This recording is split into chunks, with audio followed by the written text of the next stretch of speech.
Hello friends, आज का हमारा टॉपिक है प्रोनाउन। जैसे कि हम पिछली वीडियो में बता चुके हैं कि प्रोनाउन भी पार्ट्स ऑफ स्पीच का एक हिस्सा है। चलिए आज हम पढ़ते हैं प्रोनाउन के बारे में।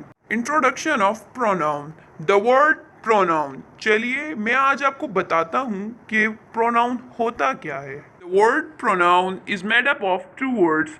लव्स प्रोनाउन दो लफ्जों से मिलकर बना है। Pro means for and noun means name.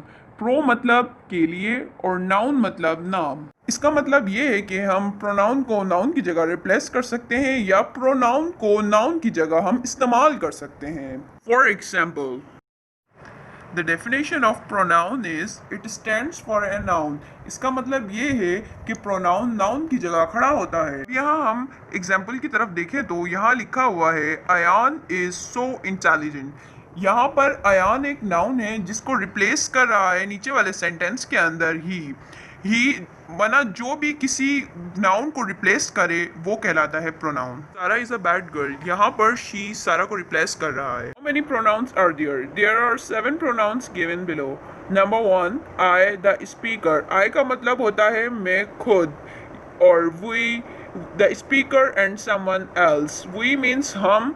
यहाँ पर हम इस्तेमाल करते हैं यानी कि मैं खुद बोल रहा हूँ और वहाँ पर बहुत सारे मजलिस या किसी गैदरिंग में लोग बैठे हुए हैं।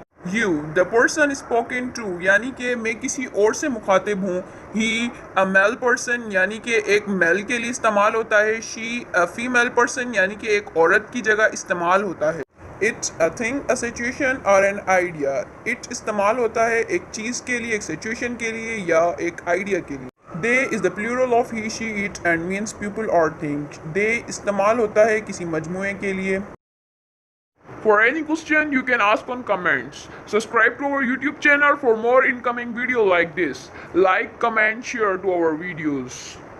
Subscribe to our channel and never forget to press the bell icon. And keep watching our channel. अब मिलेंगे अगली वीडियो में। बाय।